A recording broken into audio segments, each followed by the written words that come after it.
много ме влечеше животните. И конете, и крава, и овцете, всичко ме влече. Това си е в кръвта на човека. Както едни хора има кокошкари, има ловджии. Всеко едно дете или всекакъв човек си го влече по нещо, по животното.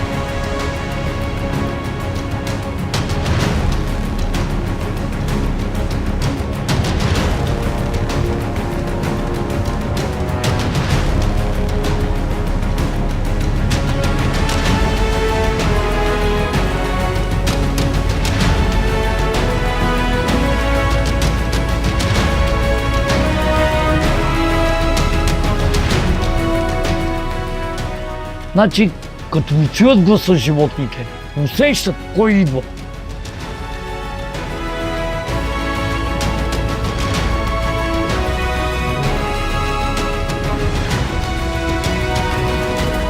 И аз да викна, те се връщат. Идват при мен.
Това ми е семейството на мене. Аз с тях живея, от тях ям.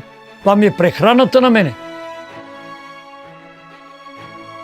Аз не съм ходил ни на море, ни в други държави. Само хода по гората. Не ме вълнува нищо друго. Тук съм роден. Тук искам да си умра.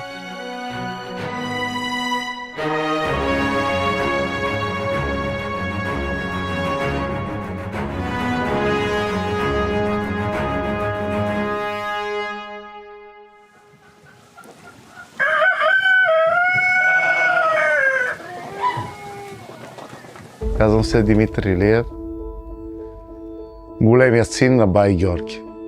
Бай Георги Рибан. Роден съм и съм израснал тук във Велинград. Учил съм в Велинград и откакто се помниме сме с по поляните, с живот. С овце, с крави, с коне. Никога не е бил лесен нашия живот, но не знам защо всички си мислят, че бучи пръчка пие вино, така да се казва. Ей, така ги имаш 2000 овце или нещо от сорта си забогатял или глеги те има толкова много. Не. Никога не сме теглили чертата на това нещо.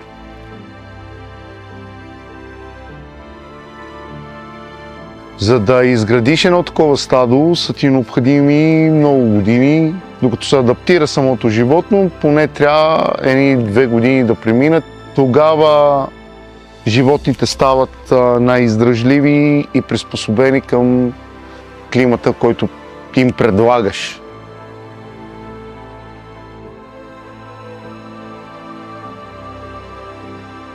Казвам се Стефан Илиев, от Велинград съм. Баща съм на 2 деца, женен съм от 20 години. Работиме като фермери животновъди, цял живот. Научил не е на труд баща ни, бай Рибан.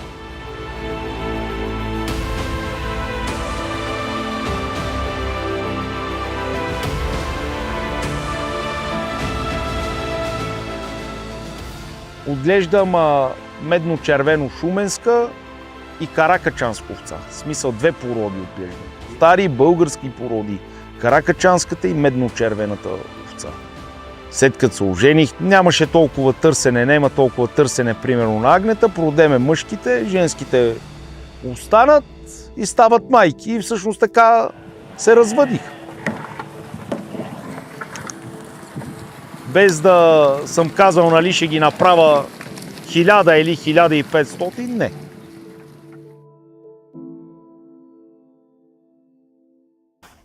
И така, до тук стигнахме.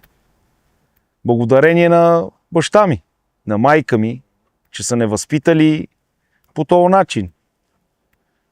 Да се трудиме. Това е важно нещо. Труда краси човека. Зад всеки преуспял мъж седи една яка жена, нали знаеш. И казваха в началото жените ви как ще работят тази работа сега за момичета. Сега мога да кажа, че жена ми работи повече от мен.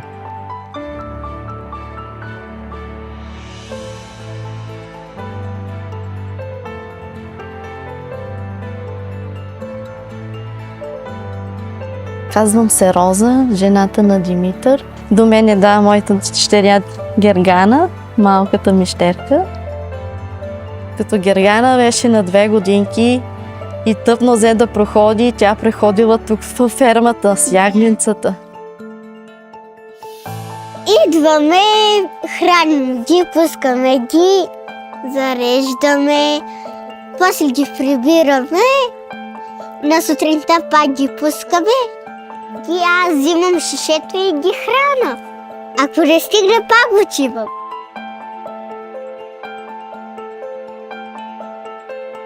И всеки ден ми е така.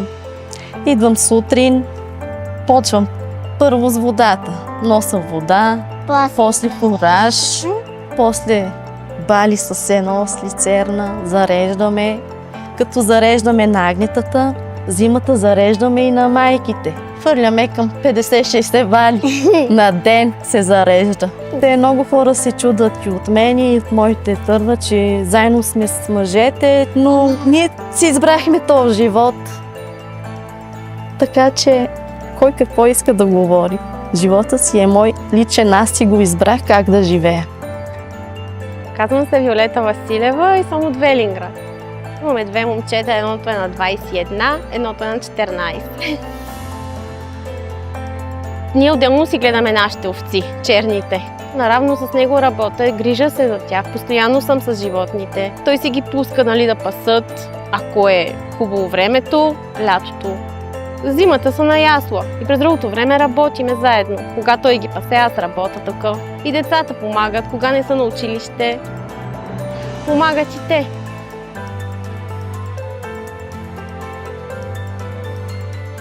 Трудно е. Трудно е, но обичаме животните. Обичаме ги и свикнахме с тях.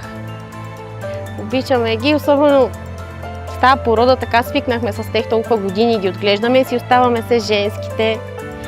Всеки път си казваме, дали ще дадем, обаче всеки път оставаме и те станаха много.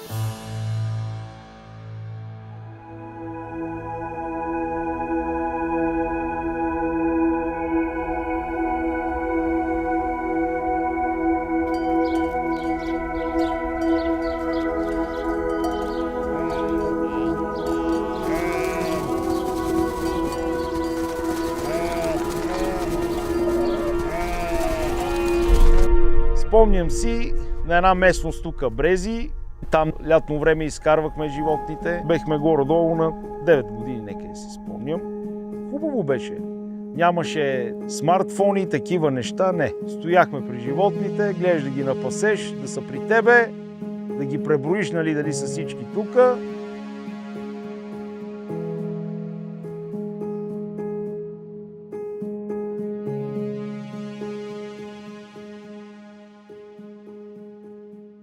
баща ни, бай Рибан.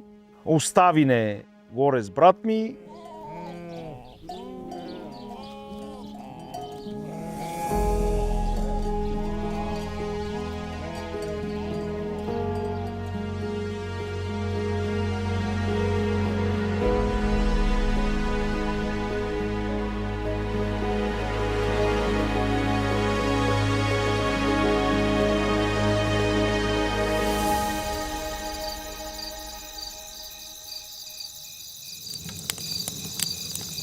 Там спахме при животните.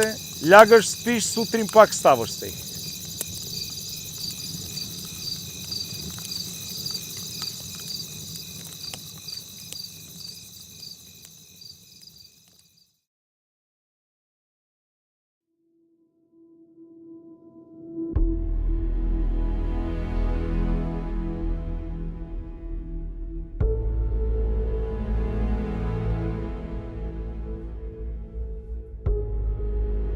Кои деца по 4-5 годишни ще седат в гората самичка на 20-30 км? Остави ги горе с животните по гората. Аз дойдех тук в града, заредих ядене за една седмица и се качих горе в гората и ги намерих, те спът. Животните в страгата лежат. Пораснаха ми децата, оженихме ги, тръгнаха всичко задружно напред. Каквото кажа аз, те го изпълняват.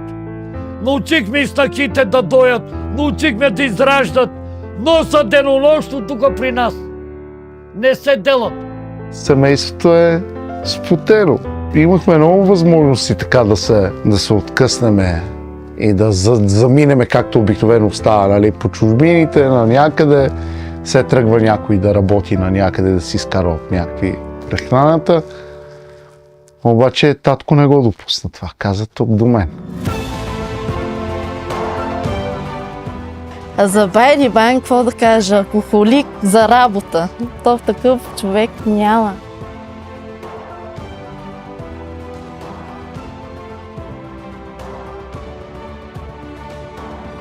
Той е главата на семейството. Кой какво той каже, ние го изпълним. Да, точно.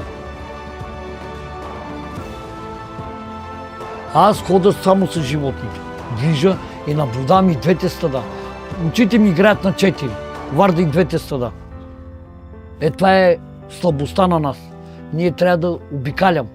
Като куче Марк. Куче Марк. Трябва винаги да си на штрек. Гледаш, некой да не мине, да фърли някаква отрова, да ги отрови, да ги зарази. По-далече седиш с стадата от други животни. Не се знае откъде ще изкочи зайка. Един ден пускаме овцете и ненадейно гледаме, струпака се доктори. 3-4 коли. Дойдеха ненадейно. И овцете беха тук отдолу, на поляната, там към реката да пият вода. И ти викат, овцете са болни и трябва да ги ликвидираме, да ги отрепеме. Чакайте бе, хора!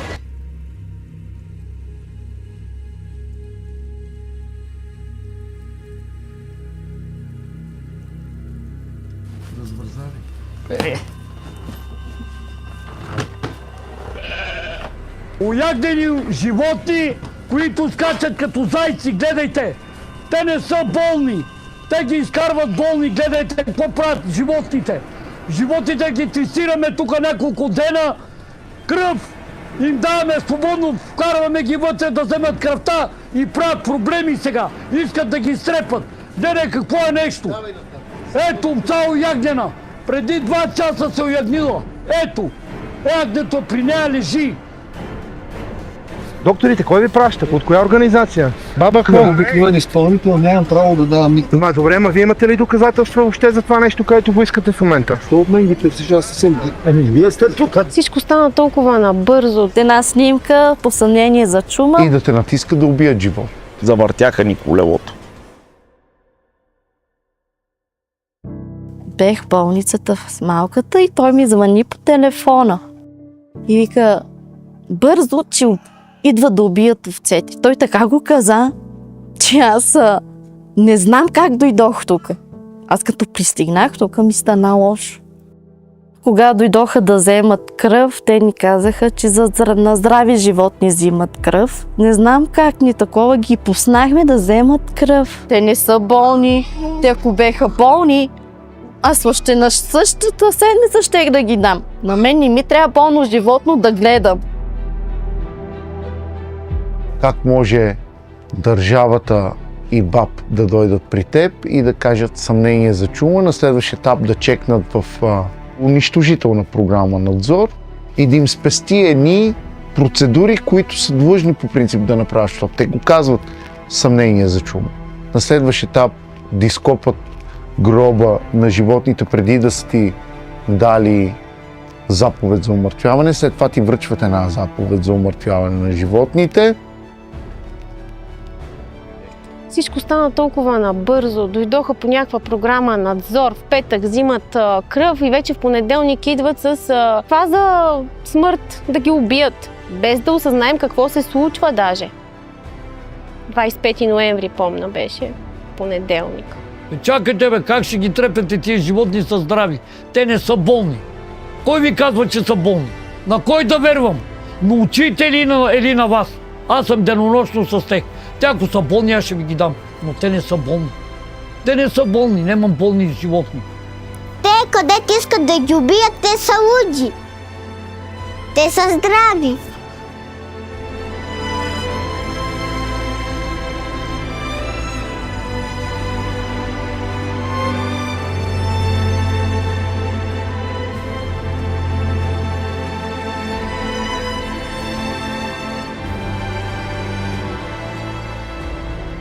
България!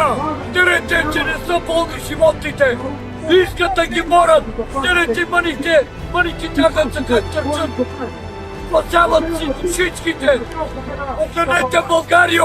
Погледнете истината! Истината не спете! Не спете! Разсипаха ме!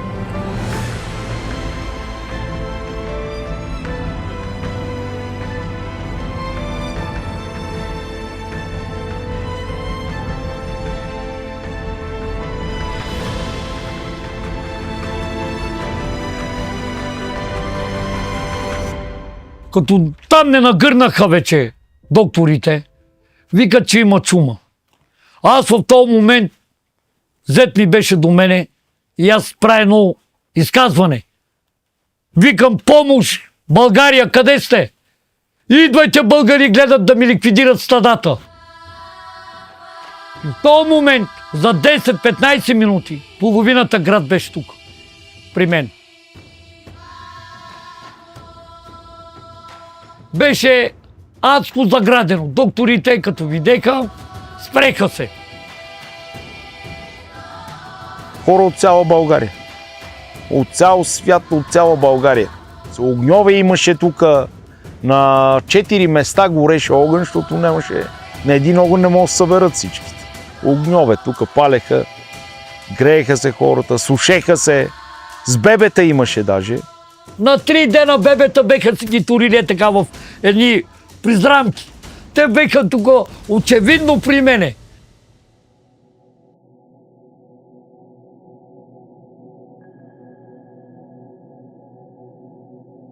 И тук имаше палатка. И на палатката пристига една жена, една невзрачна баба, с една чанта. И ти подава тази чанта и те прегръща и ти казва: сино, дошла съм да те прегърна и да ти кажа да не те е страх. Нямам пари какво да дам. Нямам какво да дам. Но съм ви оплела тук по едни чорапи, защото е студено. И тук от моя мъж има една сварена ракия и би носи едно шише ракия. И аз се гледам и тя вика: дошла съм, защото те познава. Много голяма сила, много голема радост от цяла България. Немаше хора да нема от цяла България тук при мен. Много ме подкрепиха хората, много. Това е достатъчно да те прегърнат и да ти стиснат ръката. Това е страшна работа. И в този момент Павел Стоименов говори с някакъв си човек там в София. Да. Не ги пускайте да влизат. В момента се решава, в кабинета на министра се решават нещата. Добре, ама те до момента не даваха животните, от вчера не се беха хранили и не беха пили вода, бе, човек. Това са животни. Понеже тънкостта е сертифицирана лаборатория, ние в България нямаме такава. А его човека, документа, който искаха да ме убият днес, животните, бе. Тези хора, ако не беха дошли 1000 човека, искаме да дадем предложение. 20 дни тези животни да бъдат тук, да се хранат под карантина. И след тези 20 дни, действително да дойде да се провери, да се види имат ли нещо или няма нищо. Значи, разбрахме ли се? Ето, това е от Министерството на земеделието, първа информация. Няма да ти убиват животите. Утре сутринта в 8 часа наново се взима проба. Това е прецедент. До сега не е било такова нещо. Взима се наново проба и имаме още една проба, която е референтна, която ние ще я закараме в друга референтна лаборатория да се изследват.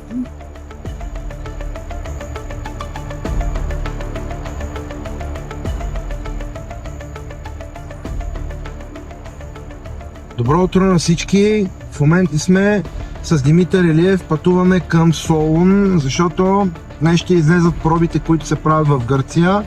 Тези от независимата лаборатория. Ние държим да знаем истината по най-бързия начин. Ето тук е истината. Ето тук е истината. В момента... Мистер Илиев, така що? Благодаря му много. Но веднага, щом когато те излезат с техните резултати, ще публикуваме това, което виждате в този плик. Днес след обед излезаха пробите, които ги взехме на 27 ноември. Вие си спомняте, ние тогава го анонсирахме, взехме над 300 проби. И днес след обяд резултатите са, че те са на 100% положителни. Това, което разбирам, е, че се правят някакви проби в съседна нам държава на ЕС, които проби ние поне нямаме информация от кои животни са взети, как са взети и така нататък. Пробите, които са, ако трябва ще вземем нови повторни, да бъдат изпратени в Монпелие. Това е националната лаборатория майка на целия Европейски съюз, която да се произнесе по тях. Това се прави наистина, за да изчистиме всеки съмнения. Да не стане нашия резултат днес срещу техния резултат в Гърция. Пак казвам, ние сме на 100% убедени. Животните са болни.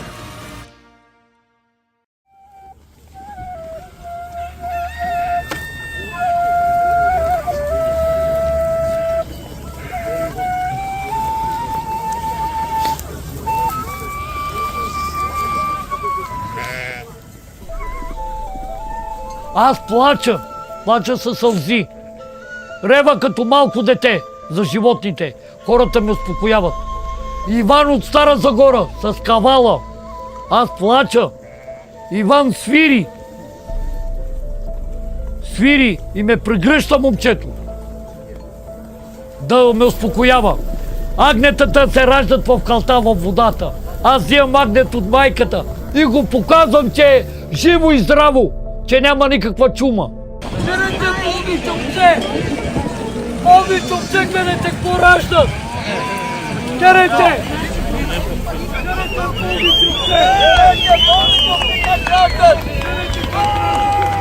Болните овце виж как раждат! Гледайте! Ето има новородено, бебе! Новородено е тук, го изкарат! Хората гледат, се радват, близнета. Едната ражда там, друга ражда на друго место. Пълно агнета, пълно агнета.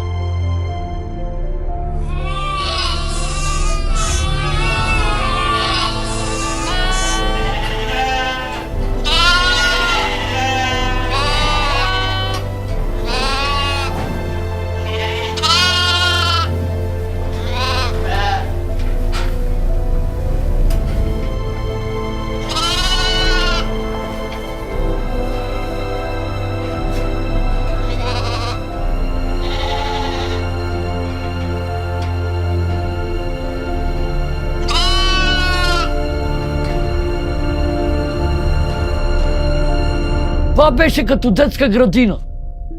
Разбираш ли какво беше? Какво е нещо? Радост хората от мрежата ги гледат.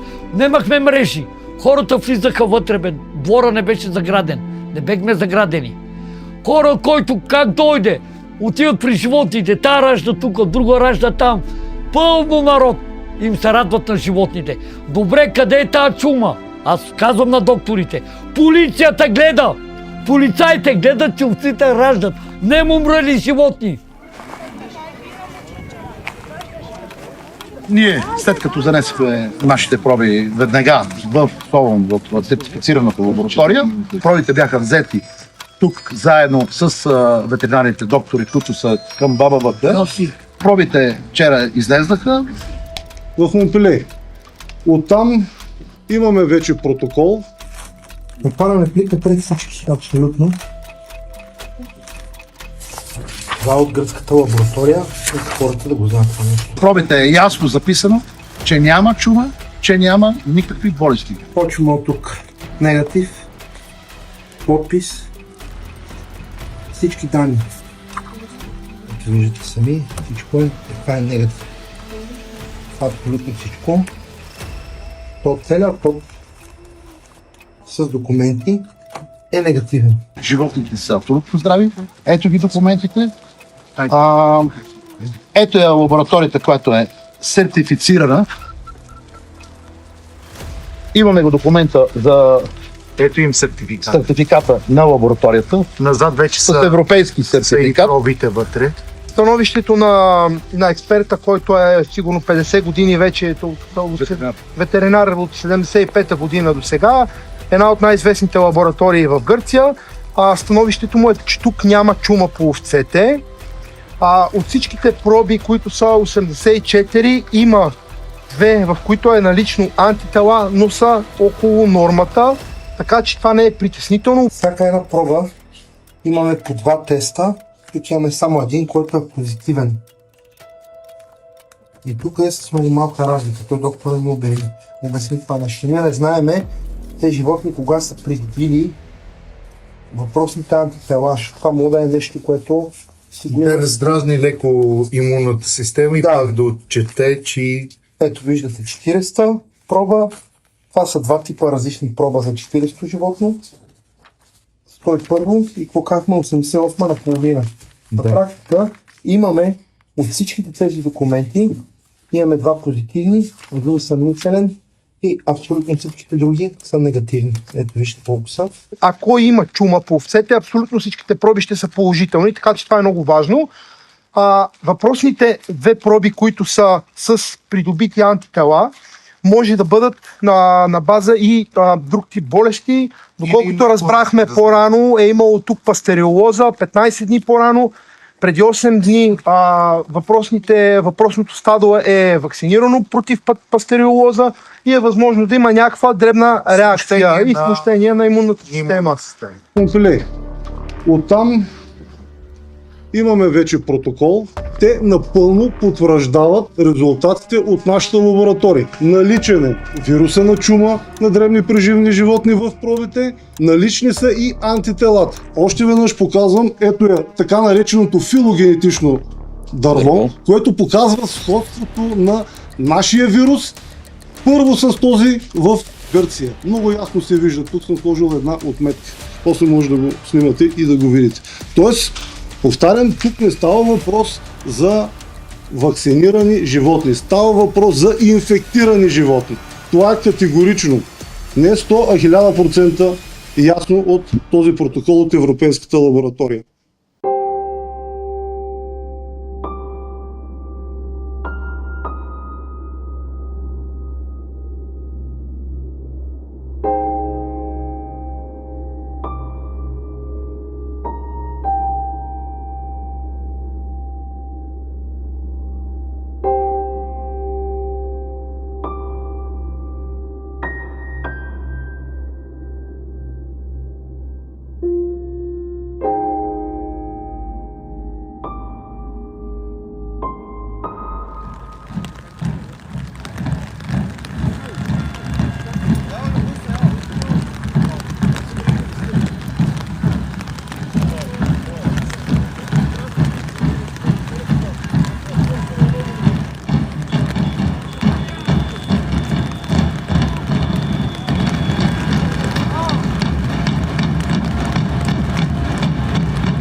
Прадедите ни, как са ни създали и трябва да се пазиме много от тези, да не трепат стадата.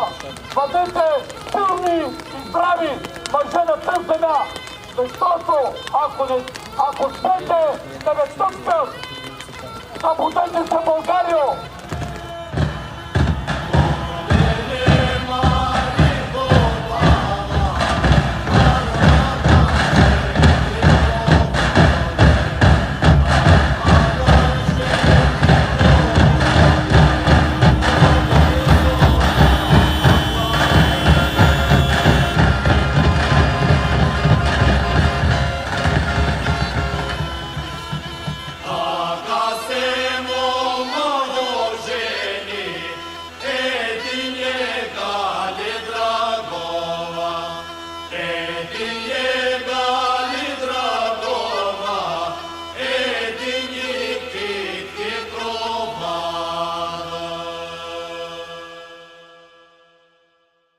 ...22 и 27 вторите проби, изкарване на положителни резултати от Монпелие. Ние им даваме гръцките проби, че не са отрицателни животните. И тогава излиза министъра и казва: животните от Велинград няма да се умъртвяват, остават под карантина. Под карантина. Стадото в Велинград остава. Животните категорично заявявам, че няма да се умъртвяват. Българска агенция за безопасност на храните и Министерство на вътрешните работи ще вземат всички мерки за ограничаване на огнището. Тези мерки са визирани в заповедта на изпълнителния директор на Българска агенция за безопасност на храните. Заповедта е от вчера и започва да действа от днес. Тези мерки могат ли да гарантират, че заразата няма да падне? Тези мерки ограничават заразата и са в достатъчна степен сигурни, да.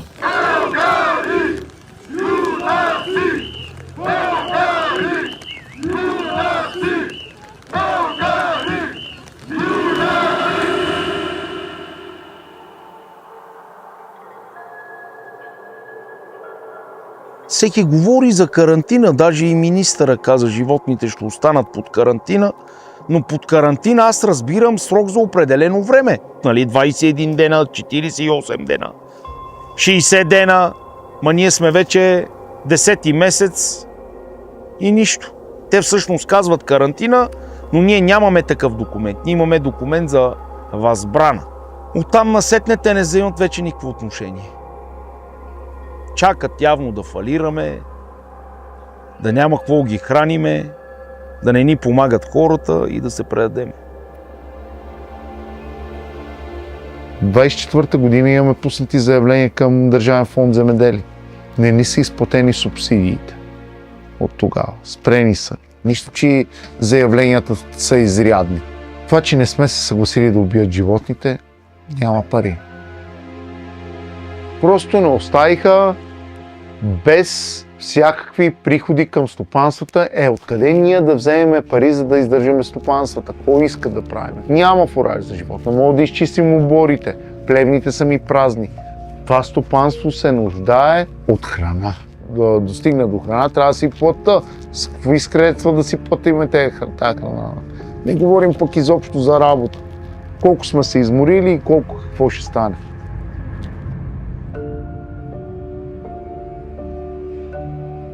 Нема помощ. Тие животни са бремени вече, ние пуснахме кучовете. Какво правиме? Ако нямам ядене, животните ще ослабнат. И ще кажат, ето болните животни. 9 месеца завършихме, 10-ти започнахме. Един доктор не е стъпнал при нас да дойде да види животните дали са здрави, дали са умрели, какво правят, какво струват и какво ядат. Никаква институция не ни е помогнала. Една бала сено не ни е дала. И 1 лев не сме взели. Ние в желязо ли сме? Как можеш да издържиш?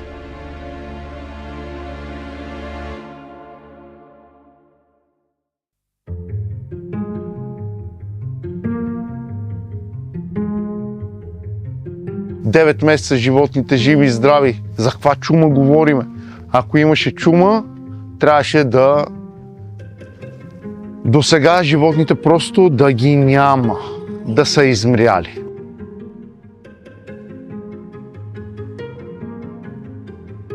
Това е много специфично агне за мене. Това му е майката. Та овца е, може би, най-старата овца в стадото. Що е най-стара? Защото няма зъби. И е положителната овца в пробите, които са изпратени в Монпелие. Една от 25 животни, защото ние ги издирихме, намерихме ги. Самите животни са белязани така с жълта боя. И незнаено защо е все още жива, 9 месеца след това. След тези изследвания тя е жива и си има и припот.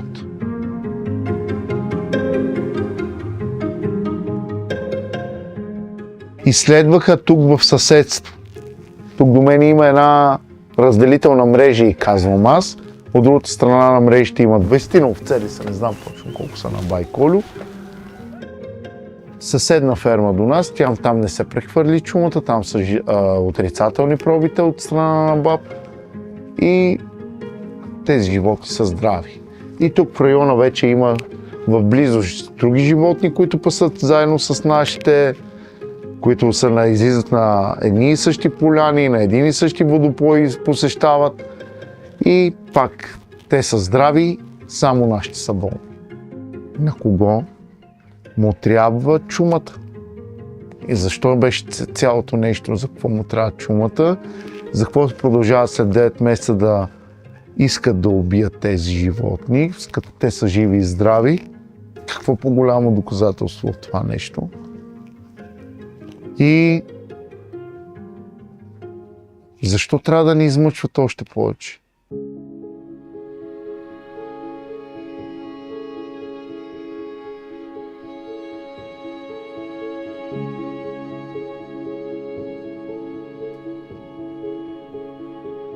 Имаше много такива моменти, в които просто го се питаш какво правиш.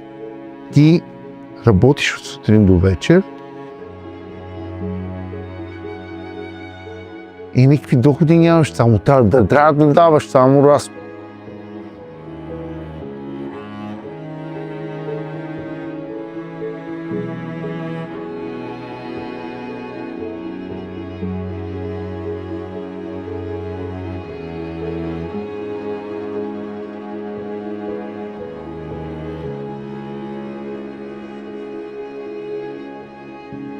От цялото нещо да те остават 10 месеца с 2000 животни по този начин да живееш, това е безумие.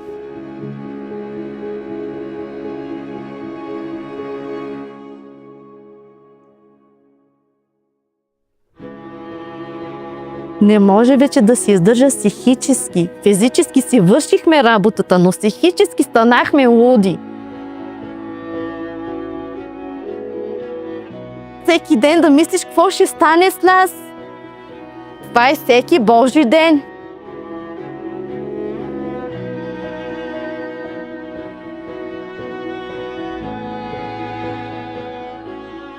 Просто не беше страх за животните да не влезат да ги избият.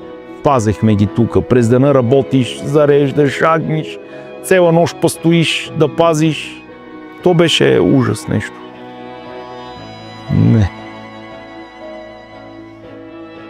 Много лошо нещо, за което не искам да се сещам. Унищожени. Как ги е мерак да ги гледаме? Не знам.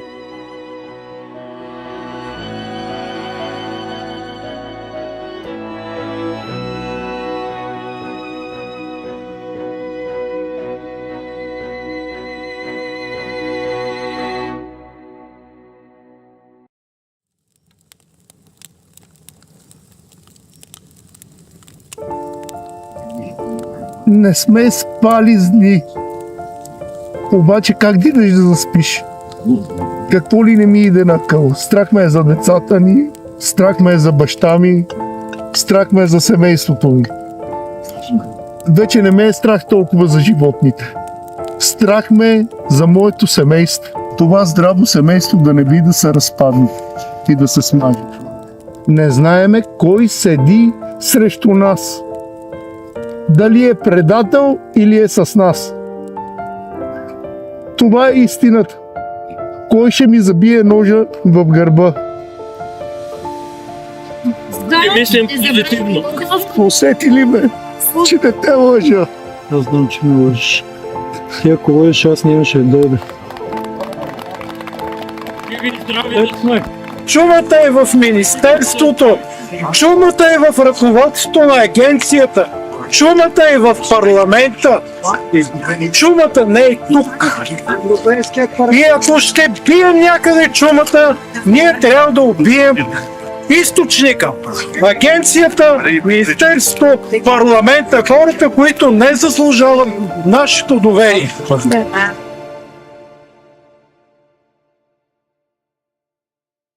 България има своето 106-то правителство. Служебният кабинет Гюров се закле пред парламента. Заклевам се в името на Република България да спазвам Конституцията и законите на страната. Заклех се.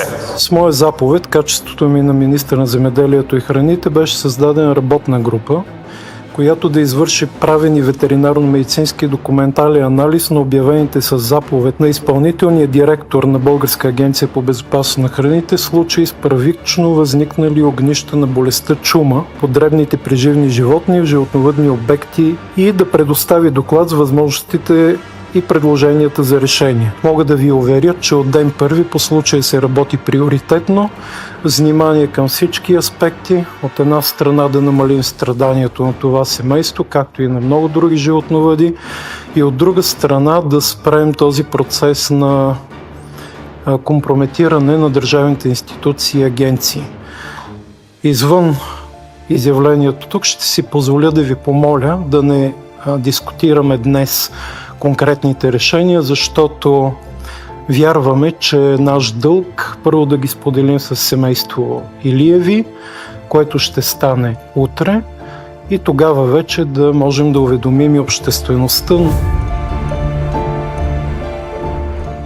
Един последен въпрос имам към теб, защото това стана вече национален казус. Нали? Ние го следихме, гледахме и така нататък. Това е прословото стадо на Байрибан.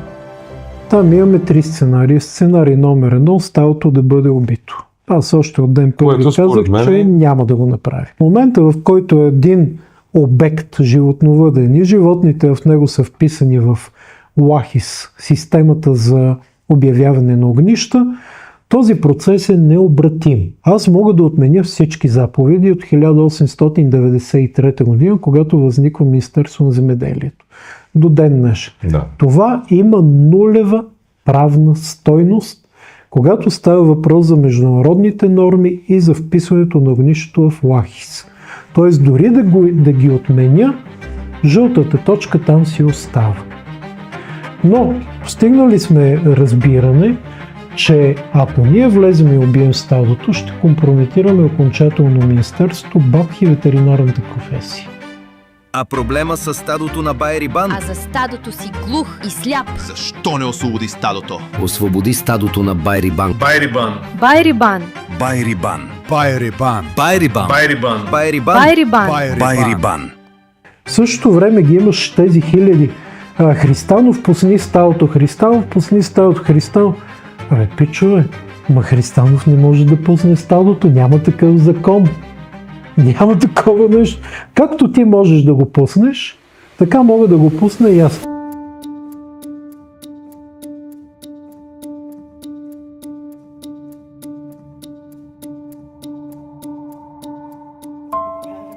Всъщност ние не искаме да търсиме виновници. Защото той е виновник, той е виновен, онзи е виновен, третият е виновен, петият е виновен. Не бе, човек, на нас виновници не ни трябва. Станало. Излезте, кажете, освободете стопанството и да се приключи.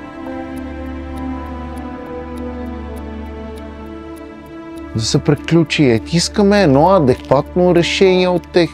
Нищо не искаме повече. Нито ще ходя да ги съда, нито ще ходя да се занимавам с тях. Нищо няма да правя.